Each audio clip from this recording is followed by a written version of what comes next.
Cross product bracket में vector product. देखो, the cross product of two vectors, the cross product of two vectors is always vector quantity, is always vector quantity। दो vector का scalar product कैसा आता था, और vector product हमेशा vector आएगा। देखो जैसे मान लो दो वेक्टर है तुम्हारे पास, एक वेक्टर क्या है, दूसरा, तो अगर हम देखें तो इनको ऐसे बना सकते हैं, ये ए वेक्टर, ये क्या बनेगा, दोनों के बीच में एंगल, तो इसका फॉर्मूला होता है A cross equal to mod of A mod of B sine theta N cap. बता रहा हूं, ये फॉर्मूला होता है, ठीक है। अब यहां पर जो ये एन कैप है, it is a unit vector. क्या है ये, मतलब वैल्यू कितनी, in the direction of a cross b and perpendicular a vector and, मतलब जो ये एन कैप है इसकी वैल्यू कितनी होगी, मतलब हमारे मैग्नीट्यूड को चेंज नहीं करेगा, 1 से मल्टीप्लाई करोगे 1 ही तो आएगा। सिर्फ क्या बताता है ये, हाँ, क्योंकि ये जो क्वांटिटी है ये कैसी आई, वेक्टर। ये जो क्वांटिटी है कैसी क्वांटिटी है, जिसका मैग्नीट्यूड ये तो बता देगा, और ये क्या बताएगा, डायरेक्शन बताएगा, ठीक। और इसकी डायरेक्शन किधर होगी, जिधर क्या होगा, ए क्रॉस, और ए और बी दोनों के परपेंडिकुलर होगा, मतलब 90 डिग्री पर। अब जो ए क्रॉस बी है, मान लो ये इधर की तरफ आया, ये देखो बेसिकली होता है, जैसे मान लो ये वेक्टर ए है, ये वेक्टर एंगल थीटा 90 है, थीटा ये देखा थीटा। अब जो ए क्रॉस बी होगा, अब जो क्या होगा, ए क्रॉस, वो इन दोनों वेक्टर के परपेंडिकुलर होगा। क्या होगा, परपेंडिकुलर, या तो ऊपर हो सकता है, या मतलब ये वाली जो लाइन बनाई है वो ये है, ऊपर भी हो सकता है, और इन होगा एक ही डायरेक्शन में, या तो ऊपर या तो। उसको निकालने के लिए एक होता है राइट हैंड थंब रूल। क्या कहते हैं, ये हमारा राइट हैंड है, ठीक है। राइट हैंड को जैसे हमें क्या निकालना है, ए क्रॉस, तो हम ए से अपने राइट हैंड को ऐसे रखेंगे और ए से कहां ले जाएंगे, बी की तरफ। ए से कहां ले जाएंगे, अंगूठा कहां आया, इस बाहर की तरफ, मतलब ए क्रॉस बी किधर होगा। अगर हम बी से कहां आते, बी क्रॉस ए निकालते, अगर हम क्या निकालते, बी क्रॉस,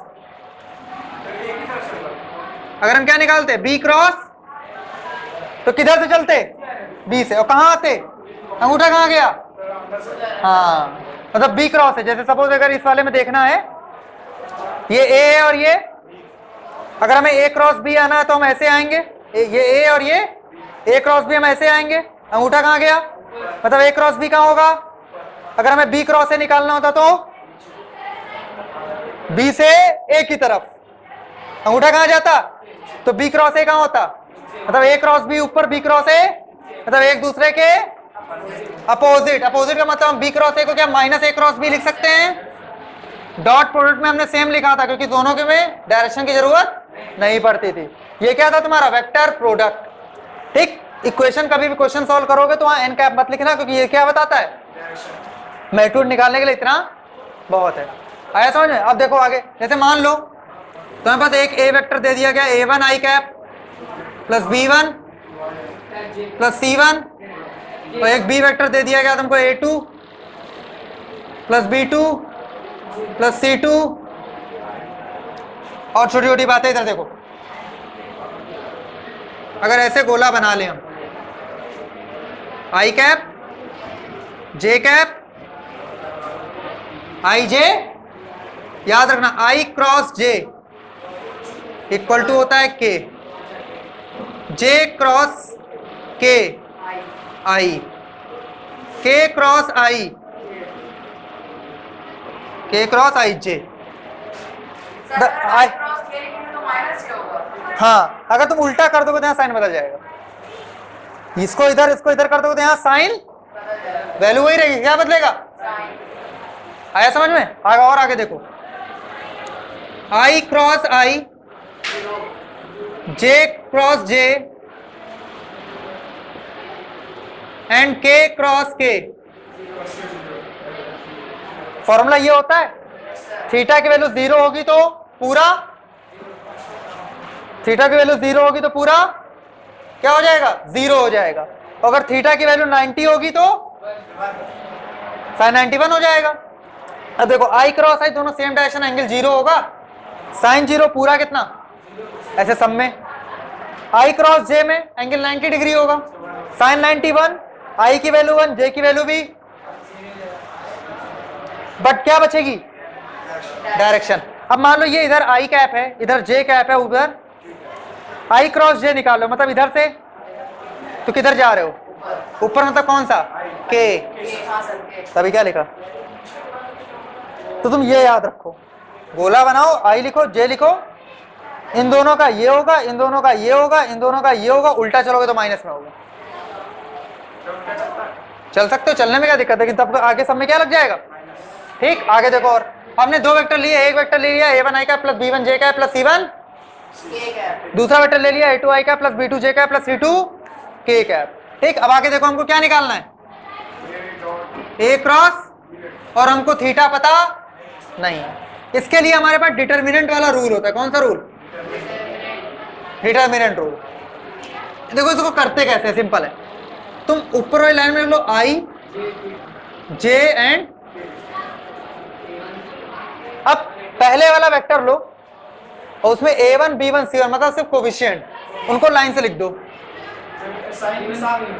हाँ, माइनस और माइनस है, प्लस हो तो फिर दूसरे वाले के ऐसे लिख दो। ठीक है, आगे देखो अब क्या करेंगे, a क्रॉस,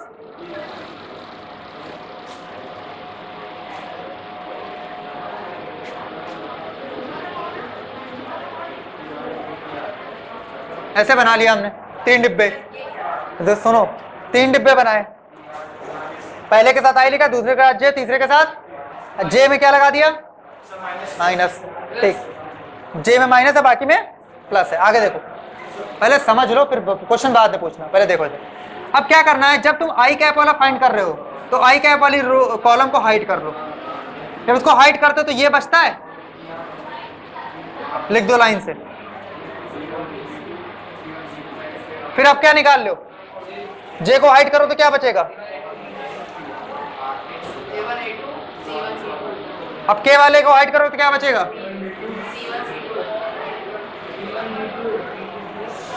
ठीक है, आगे देखो, अब इन दोनों को क्रॉस मल्टीप्लाई करना है। क्या करना है? मतलब पहले इसको इसके साथ, तो क्या आएगा? b1, और इधर क्या आएगा? और बीच में लगाना है माइनस।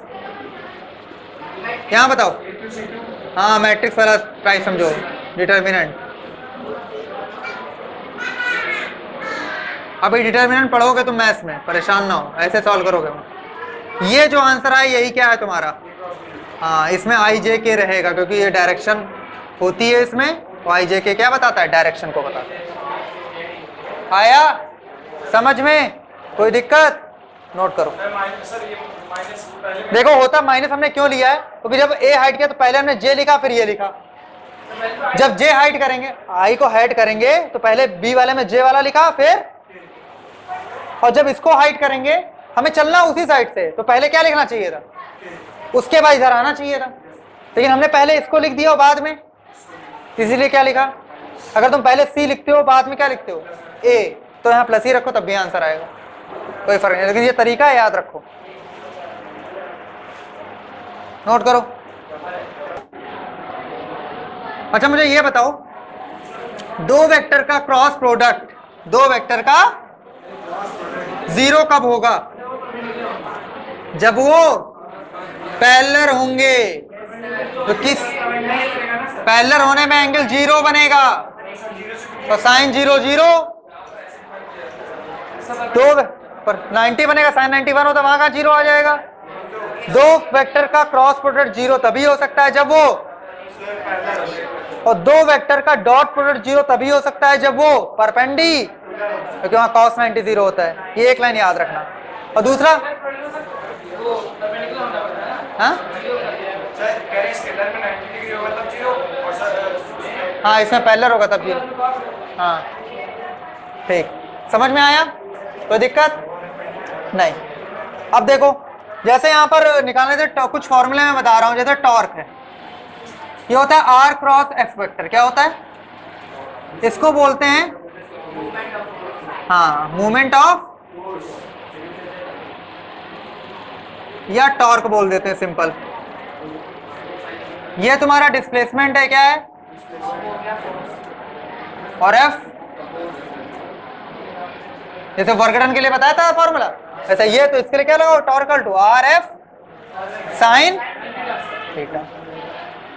ये नोट कर लो। एक इस तरह के और भी बहुत सारे फॉर्मूले होते हैं, एक मैंने बताया, इसको नोट करो पहले।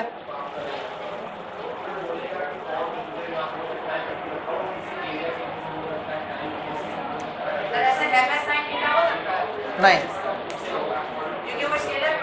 नहीं, फोर्स होती वेक्टर है, लेकिन मास स्केलर है और एक्सेलरेशन वेक्टर है। अब एक स्केलर और एक वेक्टर का प्रोडक्ट तो यहाँ पढ़ नहीं रहे, हम तो दो वेक्टर का ही प्रोडक्ट पढ़ रहे हैं ना। हाँ वो वेक्टर ही आएगा, फोर्स वेक्टर ही तो आता है। अबे सिंपल है, जैसे मान लो कोई एक वेक्टर ए लिख दिया हमने, 2i कैप प्लस 3, हमने कहा 5a निकालो, कितना होगा, 5 2 जा 5 3 जा 5 1 जा। अगेन ये कैसी क्वांटिटी, वेक्टर ही तो है ये, और वेक्टर में हमने किसको मल्टीप्लाई किया था, स्केलर। 5 स्केलर होता है, नंबर स्केलर होता है। तो आया, मतलब किसी भी वेक्टर क्वांटिटी पे अगर हम कोई भी स्केलर नंबर को मल्टीप्लाई करें या डिवाइड करें तो फाइनली भी हमको कैसी क्वांटिटी मिलती है, वेक्टर ही मिलती है। 5 तो स्केलर है ही, उसको किसी स्केलर से करोगे तो स्केलर ही रहेगा, खत्म। आया, करो क्वेश्चन। क्वेश्चन ये वाला करना है तुमको। If vector a vector equal to i cap plus 3j cap plus 2k cap, मिला?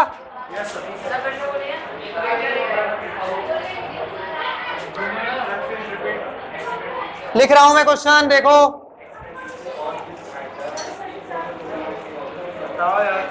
ये 20वां वाला करते हैं। ये देखो, ए वेक्टर हमारे पास है आई कैप प्लस नहीं 2i cap plus B vector